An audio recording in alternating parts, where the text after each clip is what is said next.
Hello guys, welcome back to my YouTube channel. So ഇന്നത്തെ വീഡിയോയിലേക്ക് എല്ലാവർക്കും സ്വാഗതം ഗൈസ്. അപ്പം എല്ലാവർക്കും പ്രാക്ടിക്കൽ എക്സാം ഒക്കെ തുടങ്ങിയെന്ന് വിചാരിക്കുന്നു. ഞങ്ങൾക്ക് തുടങ്ങിയായിരുന്നു. എനിക്ക് മോഡൽ എന്ന് പറയുന്നത് 15 തീയതി 15 തൊട്ട് എത്രയാ 21 വരെ കൃത്യം മോഡൽ എക്സാം തന്നെയായിരുന്നു. പിന്നെ 22-ാം തീയതി ഗ്യാപ്പ് കിട്ടിയിട്ട് 23-ാം തീയതി തൊട്ടായിരുന്നു പബ്ലിക് പ്രാക്ടിക്കൽ തുടങ്ങിയത്.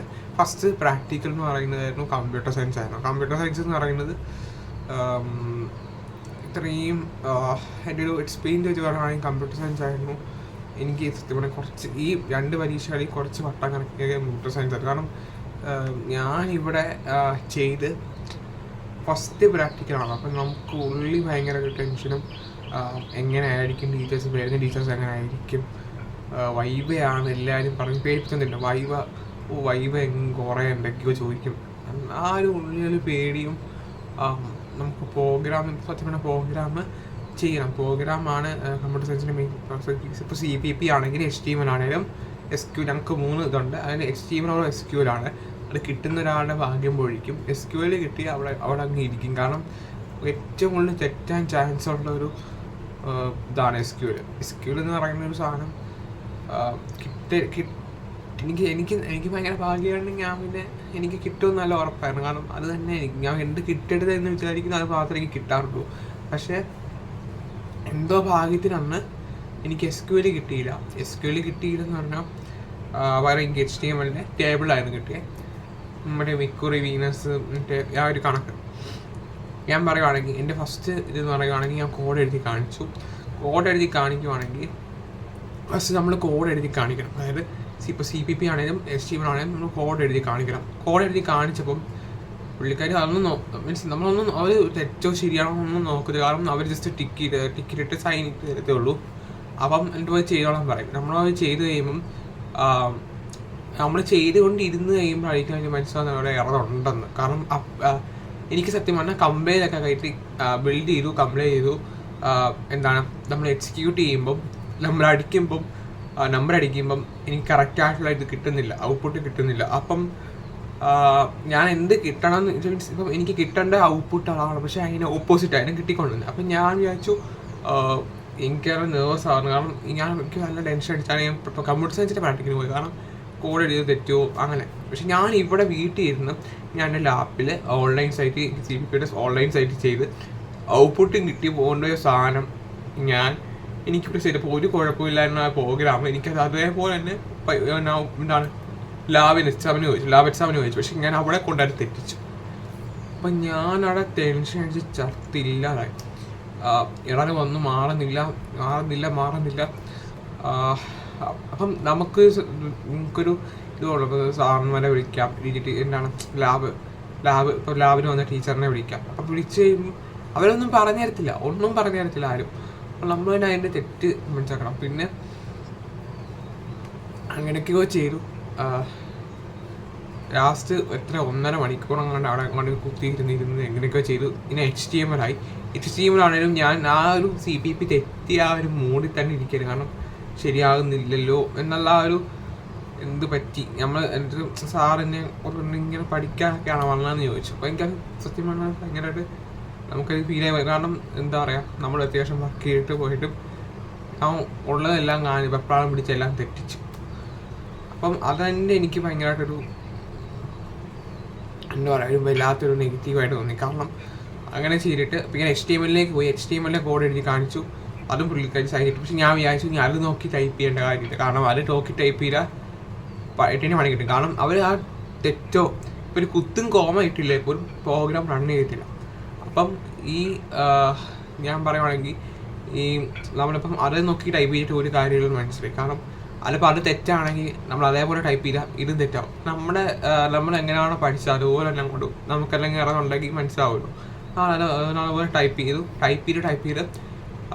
പക്ഷേ ടാഗ് ഉണ്ട്, HTML ടാഗൊക്കെ ഇങ്ങനെ ഒരു ബ്ലൂ കളർ ആവണം. ഞാൻ എന്താ ഈ ബ്ലൂ കളർ ആവാത്തെന്ന് നോക്കുമ്പം ഒരു മണ്ടയ്ക്കൊരു കുത്ത് കിടപ്പുണ്ടായിരുന്നു. ആ കുത്ത് കണ്ടുപിടിച്ചില്ലെങ്കിൽ അപ്പം അത് മാറ്റിയപ്പം അത് സാറൊന്ന് നോക്കിയത്. കാരണം എനിക്ക് ലോഡിങ് ആവുന്നില്ലായിരുന്നു, സൈറ്റിന് ലോഡിങ് ഉണ്ടാവുന്നില്ലായിരുന്നു. അപ്പം അത് സാറൊന്ന് നോക്കിയപ്പം ഇവിടെ കുത്തും കോമയും കിട്ടിയിട്ടാണ് അത് മാറ്റി കഴിഞ്ഞപ്പം എല്ലാം കൃത്യമായി, ടേബിളെല്ലാം ക്രിയേറ്റ് ആയി. കമ്പ്യൂട്ടർ സയൻസോടെ എനിക്ക് മനസ്സിലായി ടെൻഷൻ അടിച്ചിട്ട് ഒരു കാര്യമില്ല, നമുക്ക് വരാനുള്ളവരുടെയും വഴി തന്നെ. അപ്പോൾ ടെൻഷൻ അടിക്കാതെ തന്നെ ഇത്തവണ കെമിസ്ട്രി ലാബിന് പോകാൻ വെച്ചു. അപ്പം ഞാനന്ന് വന്നു, അത് 3 മണിക്കായിരുന്നു, ഉച്ചയ്ക്കായിരുന്നു. ഞങ്ങൾക്ക് ഉച്ചയ്ക്ക്, പക്ഷെ ഞങ്ങളോട് രാവിലെ വരാൻ പറഞ്ഞു, 8:45 വരാൻ പറഞ്ഞു. 8:45 പറഞ്ഞ് ഞാൻ വിചാരിച്ചു ചോറും ഒന്നും കൊണ്ടുപോകണ്ട അതൊക്കെ വിചാരിച്ചു. പക്ഷേ ഞങ്ങൾക്ക് 3 മണി വരെ ഉണ്ടായിരുന്നു. 12 മണിക്കോ 12:15 അങ്ങനെയാണ് ഗേറ്റ് ചെയ്തത്. 12:15 തൊട്ട് 3 മണി വരെ ഉണ്ടായിരുന്നു. പിന്നെ ഞങ്ങൾ വീട്ടിൽ പോയി. പിന്നെ ഞാൻ കുറച്ച് നേരം കിടന്നിട്ട് 5:30 എഴുതിച്ചിട്ട് ഞാൻ പിന്നെ കുറച്ച് എക്സസൈസൊക്കെ ചെയ്തിട്ട് കെമിസ്ട്രി നോക്കാൻ തുടങ്ങി. കെമിസ്ട്രി ഞാൻ വലുതായിട്ടൊന്നും അങ്ങനെ മോഡൽ എക്സാം അത്യാവശ്യം പഠിച്ചിട്ട് പോയായിരുന്നു. അപ്പം ഇവരൊന്നും ജസ്റ്റ് ആനോടും കാറ്റോടും പഠിക്കുക, റിവൈസ് ചെയ്യുക, ടൈട്രേഷൻ എങ്ങനെ ഇക്വേഷൻ എഴുതണ്ട എന്നുള്ള ഒരു ഐഡിയ വെച്ചിട്ട് പോയി. പിന്നെ കാൽക്കുലേഷനൊക്കെ അത്യാവശ്യം അറിയായിരുന്നു. പിന്നെ സോൾട്ട് ഞാൻ എങ്ങനെങ്കിലും നമ്മൾ ഇങ്ങനൊരു എക്സ് എന്ന് പറഞ്ഞാൽ നമ്മുടെ ബയോളജി സയൻസുകാരോ ഇപ്പം ബയോളജിയിലെ A2 B2കാരോടൊക്കെ നമ്മൾ നേരത്തെ കെമിസ്ട്രി പ്രാക്ടിക്കൽ കഴിഞ്ഞവരോട് നമ്മൾ ചോദിക്കുമല്ലോ എങ്ങനെയാണ് എന്തൊക്കെയാണ് കിട്ടിയതൊക്കെ. അപ്പം ഞാനത് എന്ത് ചെയ്തെന്ന് ചോദിച്ചാൽ, ഞാൻ കൂട്ടാൻ വെച്ചാൽ എങ്ങനെ നിനക്ക് ഏത് സോൾട്ടാണ് കിട്ടിയത്, എങ്ങനെ ഇരിക്കുന്ന സോൾട്ടാണ് കിട്ടിയത്, മീൻസ് നമ്മളിങ്ങനെ കൽക്കണ്ടം പഞ്ചസാര പോലെ ഇരിക്കുന്ന സോൾട്ട്, ഉപ്പുപൊടി പോലെ ഇരിക്കുന്ന സോൾട്ട്, അങ്ങനെയൊക്കെ പറഞ്ഞ് നമ്മളിങ്ങനെ കൂടെ ഉണ്ടാക്കി വെക്കും. അപ്പോൾ അങ്ങനെ ഇരിക്കുന്ന സോൾട്ടൊക്കെ ആണെങ്കിൽ ഇപ്പം നമുക്ക് അമോണിയം എന്താണ് അമോണിയം ക്ലോറൈഡ് അല്ലെങ്കിൽ അമോണിയം ലെഡ് അസറ്റേറ്റ് അങ്ങനെയൊക്കെ പറഞ്ഞിങ്ങനെ. അപ്പം എന്നോട് ഞാൻ ചോദിച്ചാൽ ഏതാണ് ഫസ്റ്റ് കാർബണേറ്റ്, അമോണിയം കാർബണേറ്റ് എങ്ങനെ കിട്ടും, അതുപോലെ ഉപ്പുപൊടി ഇരിക്കുന്ന പോലെ ഇരിക്കണം, ഉപ്പുപൊടി പോലെ ഇരിക്കുന്ന സോൾട്ട് ഞാൻ ഇത് ആരാണെന്ന് വെച്ചാൽ ഫസ്റ്റ് ഇന്നായിരുന്നു എക്സാം. അപ്പോൾ ഇന്ന് കെമിസ്ട്രി എക്സാം നോക്കിയപ്പോൾ ഞാൻ ഒരു ടെൻഷൻ അടിക്കാതെ ഞാൻ കൂളായിട്ടാണ് എഴുതിയത്. കൂളായിട്ട് എഴുതുന്ന പറയുമ്പോൾ എനിക്ക് ഭയങ്കരമായിട്ട് ഒരു കോൺഫിഡൻസ് ക്രിയേറ്റ് ചെയ്യാൻ പറ്റി, എന്നെ കൂടി പറ്റും എന്നുള്ള ഒരു ഞാൻ മൈൻഡിൽ തന്നെ ക്രിയേറ്റ് ചെയ്തു. കാരണം എനിക്ക് ടെൻഷൻ അടിച്ചു കഴിഞ്ഞാൽ എനിക്ക് ഫുള്ള് പോയി. അത് എനിക്ക് കമ്പ്യൂട്ടർ സയൻസോടെ മനസ്സിലായി. അപ്പം ഞാൻ വിചാരിച്ചു ടെൻഷൻ അടിച്ചിട്ട് ഒരു കാര്യമില്ല, വൈബ് എന്തെങ്കിലും ചോദിക്കട്ടെ, നമുക്കൊരു പറ്റുന്ന എത്രയും പറയാം എന്ന് വിചാരിച്ചു. അപ്പം ഞാൻ ഫസ്റ്റ് ക്വസ്റ്റ്യൻ കിട്ടിയപ്പോൾ തന്നെ ഞാൻ തന്നെ പ്രിൻസിപ്പൾ എല്ലാം 5 മിനിറ്റ് കൊണ്ട് എഴുതി കൊടുത്തു. ടൈട്രേഷൻ്റെ എല്ലാം എഴുതി കൊടുത്ത് ഞാൻ തന്നെ ആദ്യം തന്നെ എനിക്ക് കിട്ടി. ഇപ്പം ഞാൻ ആദ്യം എന്നോട് പറഞ്ഞ ഇഷ്ടമുള്ള സോൾട്ട് ഞാൻ തന്നെ ആദ്യം എല്ലാം എഴുതി കൊടുത്തത്. അപ്പോൾ ഞാൻ ഫസ്റ്റ് സോൾട്ടിനകത്ത് എനിക്കിഷ്ടമുള്ള സോൾട്ട് ഞാൻ അപ്പം ഉപ്പ് കൂടി പോലെ ഇരിക്കുന്ന സാധനം അടുത്ത് കഴിഞ്ഞപ്പം കാർബണേറ്റ് കൊടുത്തു. കാർബണേറ്റിനകത്ത് ചെയ്ത് നോക്കിയപ്പം ദൈവമേ ഒന്നും കിട്ടിയില്ല. രണ്ടാമത്തെ അസറ്റേറ്റ് ചുമ്മാ ഒന്ന് ചെയ്ത് നോക്കിയപ്പം എനിക്കൊന്ന് തുമ്മിയായിരുന്നു പോയത്. ജലദോഷം ഉണ്ടായിരുന്നു. അപ്പോൾ ജലദോഷം കാരണം എനിക്ക് മണവും തിരിച്ചറിയത്, വലിച്ചിട്ട് ഒന്നും മണവും വരുന്നില്ല ആശം. ഞാനപ്പോൾ അതിനെ കൺഫേമേറ്റർ ചെയ്ത് നോക്കി, അപ്പോൾ ഒന്നും കിട്ടിയില്ല. അപ്പോൾ ഞാൻ വിചാരിച്ചു അസറ്റേറ്റും അല്ല, ക്ലോറൈഡ് ചുമ്മാ ജസ്റ്റ് ഡൈല്യൂട്ട് സൾഫ്യൂരിക് ആസിഡിനകത്തോട്ടൊന്ന് ഹീറ്റ് ചെയ്തു. കോൺസെൻട്രേറ്റ് സൾഫ്യൂരിക് ആസിഡ് വെച്ച് ഹീറ്റ് ചെയ്തിട്ട് നമ്മൾ ചെയ്ത് നോക്കിയപ്പോൾ അപ്പം നമ്മൾ ഹീറ്റ് ചെയ്യുമ്പോൾ തന്നെ എന്താണ് ആ ഒരു ഫ്യൂമിങ് ഗ്യാസ് വരുന്നുണ്ടായിരുന്നു. അപ്പോൾ തന്നെ മനസ്സിലായി ക്ലോറൈഡ് ആണ്. ഞാൻ പിന്നെ അതിനെ കൺഫേമേറ്ററി ഒന്നും ഞാൻ അങ്ങനെ ചെയ്തില്ല, കാരണം മനസ്സിലായി. പിന്നെ നമ്മൾ അതിൻ്റെ കൺഫേമേറ്ററി എഴുതിയാൽ മതി. പിന്നെ വേറൊരു കാര്യം പറയാനുള്ളതെന്ന് വെച്ചാൽ ഇതായിരുന്നു. പിന്നെ എന്തായിരുന്നു, എനിക്ക് ക്ലോറൈഡ് കിട്ടിക്കഴിഞ്ഞപ്പം ഇല്ലേ, ക്ലോറൈഡ് ഞാൻ കേട്ടെന്ന് വെച്ചാൽ ക്ലോറൈഡ് അമോണിയം ക്ലോറൈഡ് ഞാൻ പെട്ടെന്ന് ശ്രദ്ധിച്ചില്ല. എനിക്ക് ആദ്യം അതിൻ്റെ അമോണിയം ആണെങ്കിൽ എന്താണ് വേറെന്തോ ഇതാണ് ലെഡ് വരത്തില്ല.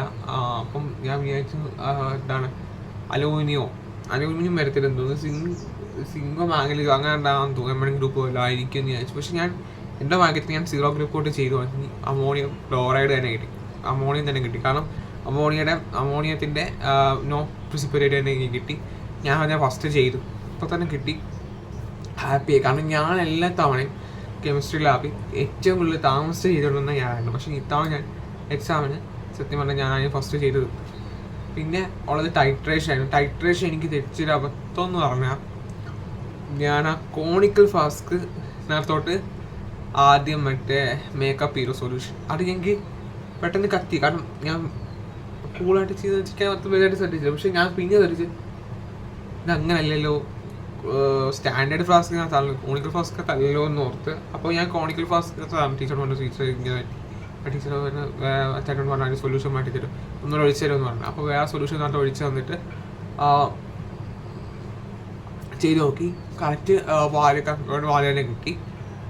ചെയ്ത് പിന്നെ എന്താണ് വൈവ ക്വസ്റ്റൻ ആയിരുന്നു. വൈവ ക്വസ്റ്റൻ ആയിരുന്നു. കറക്റ്റ് വാലെല്ലാം കിട്ടി. കാൽക്കുലേഷൻ ചെയ്ത് ഞാൻ നേരത്തെ ഇറങ്ങി. 11 മണിയായപ്പോൾ ഇറങ്ങി. 9:30 ആയപ്പോൾ കയറിയിട്ട് 11 മണിയായപ്പോൾ ഞാൻ ഇറങ്ങി. അപ്പം എനിക്ക് പറയാമെന്ന് വെച്ചാൽ വൈവ ക്വസ്റ്റൻ ആയിരുന്നു കുറച്ച് ഇതായിട്ടുള്ളത്. കാരണം ഞാൻ സൈലത്തിൻ്റെ ഈയിടെ കണ്ട് വീഡിയോ ഇട്ടിട്ടുണ്ടായിരുന്നു. മറ്റേ ആനുമിസിൻ്റെ ഒരു വീഡിയോ ഇട്ടിട്ടുണ്ടായിരുന്നു ഇങ്ങനെ കംപ്ലീറ്റ് വൈവ ക്വസ്റ്റ്യൻസ് പറഞ്ഞു. അപ്പം ഇങ്ങനെ അത് ഫുള്ള് കണ്ടിട്ടാണ് പോയത്. പക്ഷേ ഞാൻ അതിനകത്ത് ബ്രൗൺ റിംഗ് ഫോം ചെയ്യുന്ന എങ്ങനെയാണ്, നെസസറി ഏജൻറ്റ് എങ്ങനെയാണ്, എന്താണ് ഇതൊക്കെ ഞങ്ങളോട് ബാക്കി എല്ലാവരോടും ചോദിച്ചു. ഞാൻ ബാക്കി എല്ലാവരോടും ആ ഒരു ക്വസ്റ്റ്യൻ ചോദിച്ചു. പക്ഷേ എന്നോട് മാത്രം അവർ ചോദിച്ചതെന്ന് വെച്ചാൽ മറ്റേ എന്തുകൊണ്ട് ക്ലോറൈഡിൽ കൺഫോമേറ്ററി ചെയ്യുമ്പോൾ കരടി പ്രിസിപ്പിറ്റേറ്റ് വരുന്നു, എന്തുകൊണ്ട്?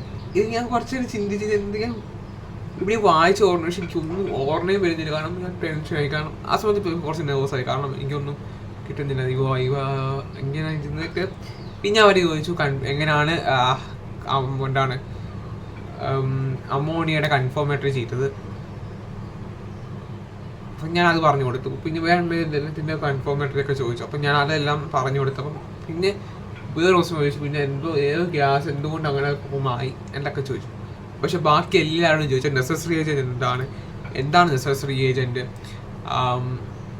എന്താ ബൗണ്ടറിങ് ഫോം ചെയ്യുക, അത് മാത്രം ബാക്കി എല്ലാത്തിനും അത് മാത്രം ചോദിച്ചു. എന്നോട് മാത്രം വേറെ എന്തൊക്കെ ചോദിച്ചു. പക്ഷെ ഇങ്ങനെ സീരിയസ് അങ്ങനെ വന്നു. കാരണം പക്ഷേ നമ്മൾ പഠിച്ചോണ്ട് പോയ കാര്യം അത് മാത്രം ആരും ചോദിക്കത്തില്ല എന്നൊരു പ്രത്യേക ഇതാണ്. അപ്പോൾ പിന്നെ ഇതായിരുന്നു എൻ്റെ ടോട്ടലി ബോർഡ് എക്സാം പ്രാക്ടിക്കലിൻ്റെ 2 കഴിഞ്ഞു. കെമിസ്ട്രി കഴിഞ്ഞു, കമ്പ്യൂട്ടർ സയൻസ് കഴിഞ്ഞു. ഞങ്ങൾക്കിനി തിങ്കളാഴ്ച മാത്സാണ്. മാത്സിൻ്റെ വൈവ കേട്ടിടത്തോളം വലിയ സിഗ്നലെന്നാണ് പറഞ്ഞത്. കാരണം ഇൻപുട്ട് പാടിനകത്ത് നമ്മൾ ടൈപ്പ് ചെയ്യുന്ന അങ്ങനെ ഉണ്ടാക്കിയ ചോദ്യങ്ങളൊക്കെ പറഞ്ഞത്. പിന്നെ ഫിസിക്സ് ആണ് എന്നത്തോളം വലിയൊരു ടാസ്ക് കാത്തിരിക്കുന്നത്. ഫിസിക്സ് എന്താവുമെന്ന് ഞാൻ നമുക്ക് അടുത്ത വീഡിയോ പറയാം. ഫിസിക്സിൻ്റെ റിവ്യൂ ആയിട്ട് എന്തായാലും വരുന്നത്. കാരണം എനിക്ക് ഫിസിക്സ് സത്യം പറഞ്ഞാൽ എല്ലാ തവണയും ടീച്ചറിൻ്റെ വായിക്കുന്ന മൊത്തം കേൾക്കുന്നത് ഞാനായിരുന്നു. എനിക്ക് ഫിസിക്സ് ഇത്ര ഇതായിട്ട് ചെയ്യാനറിയത്തില്ല. കാരണം ഞാൻ വേറെ വീഡിയോ പറയാം. അപ്പോൾ പിന്നെ ഇത് ഫിസിക്സിൻ്റെ കാര്യം പറയുകയാണെങ്കിൽ എനിക്ക് കുറച്ച് പേടിയുള്ളത്. മാത്സ് പിന്നെയും കുഴപ്പമില്ലെന്ന് ഞാൻ പറയാം.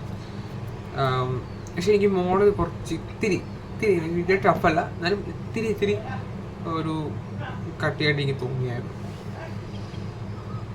ഗൈസ്, ഇത്തരമുള്ള വീഡിയോ ഇഷ്ടപ്പെടുമെങ്കിൽ തന്നെ സബ്സ്ക്രൈബ് ചെയ്യുക. പിന്നെ നിങ്ങൾക്ക് കെമിസ്ട്രിക്കകത്ത് എന്താണ് കിട്ടിയെന്നും, കമ്പ്യൂട്ടർ സയൻസാണ് നിങ്ങൾക്ക് ഏത് പ്രോഗ്രാം എന്താ കിട്ടിയെന്നും, കെമിസ്ട്രിക്കകത്ത് എന്താണ് കിട്ടിയത്, സോൾട്ട് എന്താണ്, പിന്നെ ടൈട്രേഷൻ എന്താണ് കിട്ടിയത്. എനിക്ക് KCLും KOHും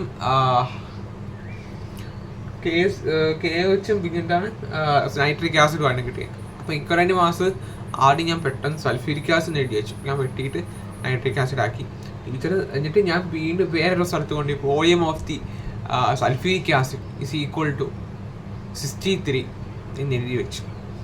അപ്പോൾ ടീച്ചർ ചോദിച്ചു, നിങ്ങളീ സൾഫ്യൂരിക് ആസിഡിൻ്റെ വോളിയത്തിൻ്റെ ഇത് എത്രയാണ്? ഞാൻ അയ്യോ ടീച്ചറെ തെറ്റിയ സൾഫ്യൂരിക് ആസിഡിൻ്റെ അല്ല, സോറി നൈട്രിക് ആസിഡിൻ്റെ ആണെന്ന്. പിന്നെ അതും സീനില്ല. വൈവ ആയിരുന്നു കുറച്ച് സീനായിട്ടുണ്ടായിരുന്നു, പക്ഷെ ബാക്കിയെല്ലാം സെറ്റായിരുന്നു. അപ്പോൾ ഇങ്ങനെ എക്സാമിൻ്റെ എക്സ്പീരിയൻസ് എങ്ങനെ ഉണ്ടായിരുന്നു പറയാം. വൈവ ആയിരുന്നു എനിക്ക് എന്നത്തോളം വെള്ളം കുളിപ്പിച്ചെന്ന് പറഞ്ഞാൽ. കമ്പ്യൂട്ടറിൻ്റെ വൈവ വലിയ കുഴപ്പമില്ലായിരുന്നു. പക്ഷേ ഞാൻ വൈവ എനിക്ക് 2 തെറ്റിച്ച്, 4 തെറ്റിച്ച് വൈവ. അത് എനിക്കറിയത്തില്ല വൈവ എന്താ അങ്ങനെ എത്തുന്നത്. എനിക്ക് കുറച്ച് ടെൻഷൻ ആവുന്നതുകൊണ്ടായിരിക്കാം, അല്ലെങ്കിൽ എനിക്ക് അറിയാത്തതുകൊണ്ടാവാം. അറിയാത്തതെന്ന് വെച്ചാൽ എനിക്ക് ഒരെണ്ണം അറിയത്തില്ലാത്തതുള്ളൂ. ഒരെണ്ണം ഞാൻ അറിയാവുന്നതും തെറ്റിച്ചായിരുന്നു കമ്പ്യൂട്ടറിൽ. എന്താന്ന് പെട്ടെന്ന് എനിക്ക് വേറെ എന്തൊക്കെയോ കിട്ടി. ഇനിയിപ്പോൾ എന്തായാലും കഴിഞ്ഞു. Past is past. അപ്പോൾ എക്സാം എന്തായാലും എല്ലാവർക്കും ഇങ്ങനെ ഉണ്ടായിരുന്നു. നിങ്ങൾക്ക് എന്താ കിട്ടിയതെന്ന് കമൻറ്റ് ചെയ്യാം കേട്ടോ. അപ്പം ഇനി നാളത്തെ നമ്മൾ എക്സാം കഴിഞ്ഞ് ഓരോ ദിവസം ഓരോ റിവ്യൂ ഇടാം. Okay bye. ചാനൽ സബ്സ്ക്രൈബ് ചെയ്യാൻ മറക്കരുത്. ചാനൽ സബ്സ്ക്രൈബ് ചെയ്യുക, ലൈക്ക് ചെയ്യുക, ഷെയർ ചെയ്യുക. Okay bye.